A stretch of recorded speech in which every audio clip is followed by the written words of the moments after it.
better strap yourself in. It's time for the Howie Carr Show.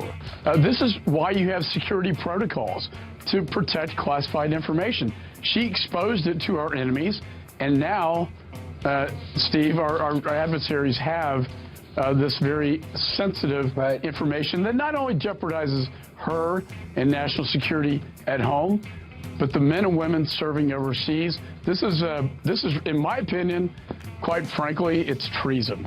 Live from an undisclosed location. This campaign is about you and millions of other Americans.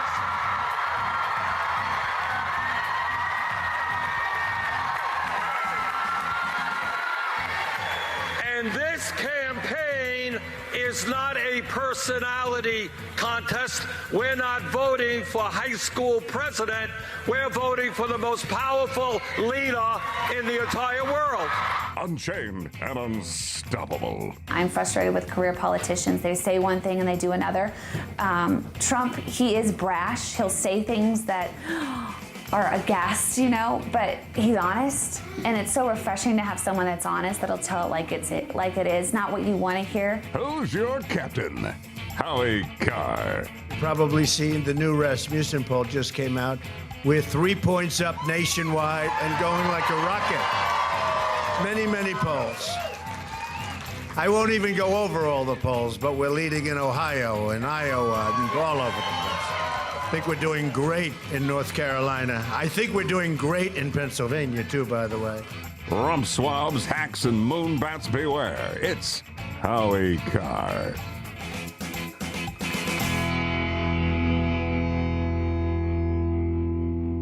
Breaking developments here. I'll read from Drudge. Michigan tied. Trump leads New Hampshire. Stocks, longest losing streak since 1980. These are the fat cats. They want Hillary Clinton. They want Hillary Clinton. They don't care about the decline on Main Street. They're only concerned about Wall Street. That's another sign that Hillary is slipping. Real Clear Politics just moved Maine from leans Clinton to toss-up. And it looks like Trump is going to get at least one electoral vote out of Maine, out of the 2nd Congressional District, which is north.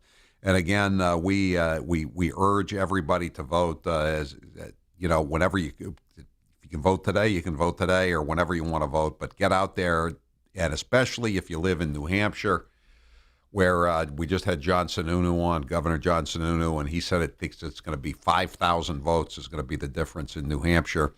And again, that could be the difference. It's if all these states that seem to be leaning or moving towards Trump, break for Trump, it could come down that he would have 265 votes, and he would need to get to 270. He would need 4 votes from New Hampshire and one vote from the 2nd Congressional District of Maine. And wouldn't that be an appropriate way for Paul LePage and everybody from the 2nd District of Maine and some of us from the 1st Congressional District of Maine to express our deep displeasure with the drift of the country these last few years. So please join us, 1-844-500-4242. Much news, many stories to get through here today if you haven't seen the story already. Have we tweeted out the story about Anthony Weiner on the horse? We need to tweet that out. The New York Post, again, the New York Post are owned by Rupert Murdoch, one of the few newspapers that's reporting on the latest on the Carlos Danger laptop FBI scandal story. Anthony Weiner, they have a picture of him today riding through sex addiction rehab on a horse. Can somebody let the SPCA know that this is going on, that Anthony Weiner is on a horse? This is in New Jersey. Where is it here? I'm looking for the actual address. The Recovery Ranch in Nunnally, Tennessee. Excuse me, not New Jersey, Tennessee. A Tony Woodsy respite for deep-pocketed patrons. Where the hell does he get all this money? He hasn't worked. He quit Congress he resigned in 2011. I know Uma was getting, she was getting some money from the Clinton Foundation, from Teneo, which is Doug Band, and she was getting State Department money. But, they live in New York City.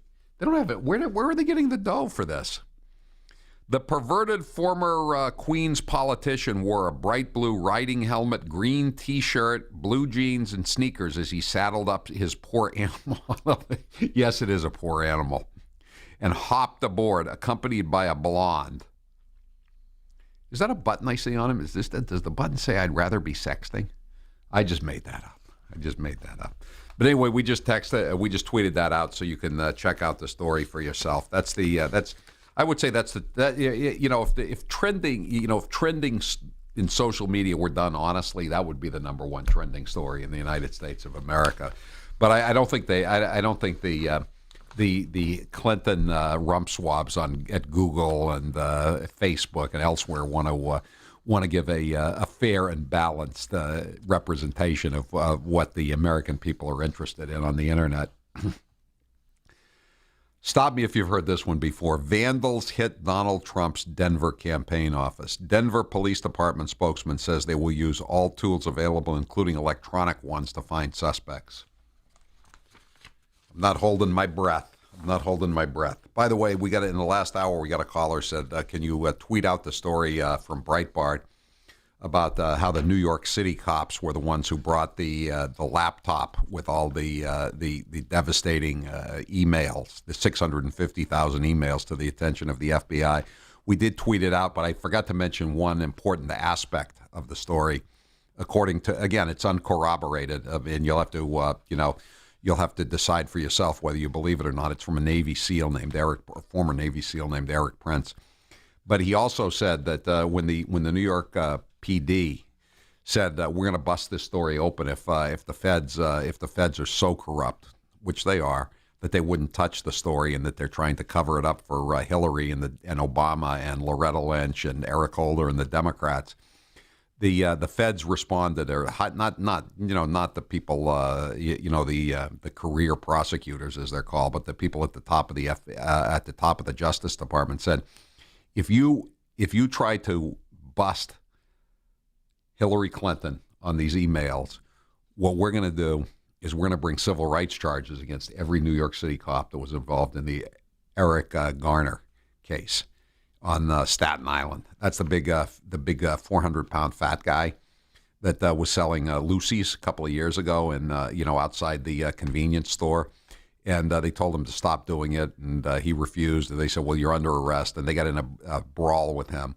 And they didn't kill him. Nobody shot him or anything. But he weighed 400 pounds, and he had a heart attack. The police were trying to subdue him, and so there were a lot of questions about civil rights violations. It was more of a tax story as far as I was concerned. The reason he was selling Lucy's is because de Blasio had Lucy's or loose cigarettes. And the reason people buy Lucy's in New York City is because the taxes, the state taxes, the city taxes, in addition, of course, to the federal taxes and the excise taxes, are so high that a pack of cigarettes is like, $14 in New York City. So people can't afford to buy them. So they buy individual cigarettes. And so it was cutting that, people selling the individual cigarettes outside the 7-Elevens was cutting down on the local merchants, and they were complaining to the local precincts about this, and they were arresting people like Eric Garner. And de Blasio, he's a big proponent of arresting people for selling Lucy's because it was cutting down on the amount of municipal revenue. This great liberal.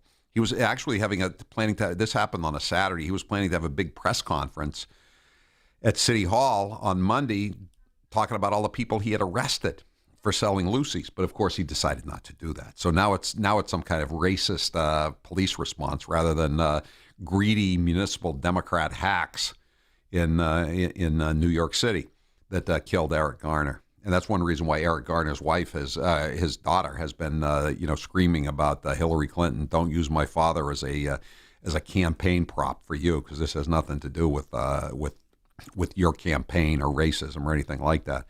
But anyway, it sounds reasonable that they would go. This is the kind of hardball politics they play. You know, you come after our candidate, you embarrass our candidate by pointing out her corruption. We're going to indict your brothers in blue on specious racist charges. And that's what he said on Breitbart Radio today. So if you want to read the story, we tweeted it out, and you can read the whole story as it is.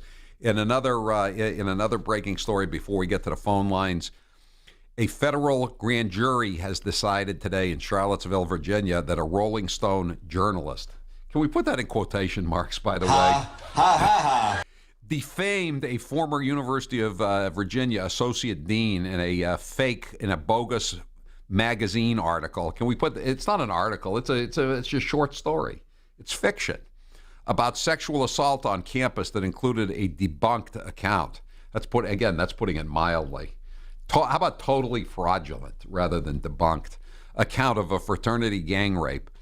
The 10-member jury concluded that Rolling Stone reporter Sabrina Rubin Erdley was responsible for defamation with actual malice She didn't even call the fraternity. You know, why didn't she just call and leave a message? Do you know how many times I've done that, knowing that I would never get a call back? And then as I'm writing the story, I make the second call so I can say repeated calls were not returned. I mean, how tough is it? Multiple phone calls. Right, multiple phone calls were not returned. I mean, how tough is it to do that? This story was, as they used to say in my old newsroom, the Boston Herald-American, was too good to check out. And now Sabrina Rubin Erdley and Jan Wayner are finding out it was too bad to check out. They were responsible for defamation with actual malice in the case brought by Nicole Iramo, a UVA administrator who oversaw sexual violence cases at the time of the article's publication. The jury also found the magazine and its publisher, that's Jan Wayner, the gay publisher of Rolling Stone, for defaming Iramo. The $7.5 million lawsuit centered on Erdley's 9,000-word article entitled Rape on Campus. You meant 9,000 words, and she couldn't even be bothered to make one phone call to the people, to Iramo, the administrator who was supposedly in charge of this, or the people that actually supposedly raped the woman. She could have. I mean, how much trouble could she have saved everybody by just making? What night did you rape? There was a party? You say there was the rape occurred after a party. What night was that? We didn't have a party at the fraternity that night. Would you like me to send you what's your email address? I'll send you the fraternity calendar for the fall semester. Now they're out tens of millions of dollars. Her career is destroyed. Rolling Stone magazine is destroyed just for lack of a dime. All right. 1-844-500-4242. I'm Howie Carr. That's right, Howie Carr.